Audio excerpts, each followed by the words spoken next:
Ang sino man naniniwala, ang sino mang nakikibahagi, nakikisa, ay makakamtan mo ang kapatawaran ng Diyos. Di natin sinasabing na tayo lahat perpekto. Minsan pa rin nakagawa, pero nandiyan ang Diyos.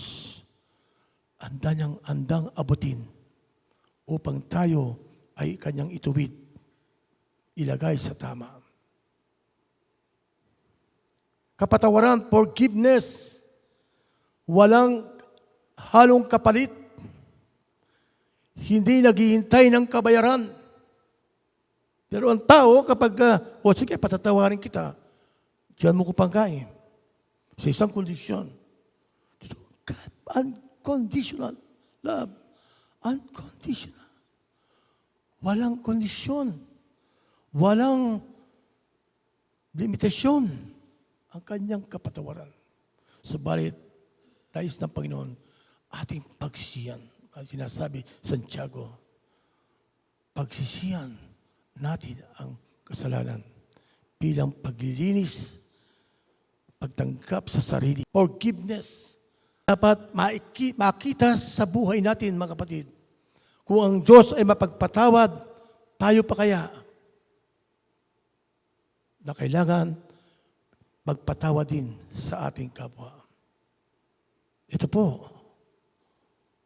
Sabi, pinawalang bisang lahat ng naisulat, alintuntunin laban sa atin, pati ang mga pananagutang kaugnay nito.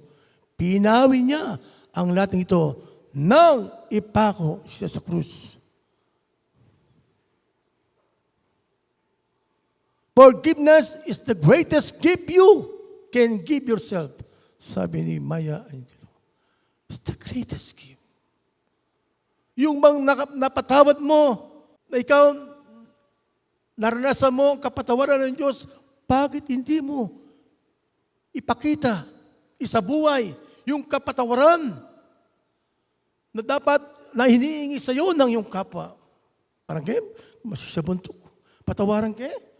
Wala mo ninuyo. Ano man ang kanyang kalagayan, ano man ang kanyang pag-uugali, panalangin mo.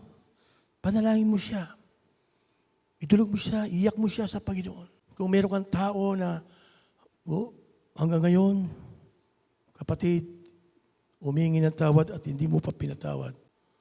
God forgive us because Jesus Christ paid price for our sins. Sa Kanya nagmula ang kapatawaran. Pinakita ng Diyos, pinakita sa pamagitan ng ating Panginoong Yesus. Anong nararamdaman mo kapag nasa iyo na ang kapatawaran? Komportable ka na. Ang gagawin mo lang? Yung mag-ingat, yung magpatuloy ka sa kabutihan, kabanalan. Gawin mo ang nararapat sa paningin ng Diyos.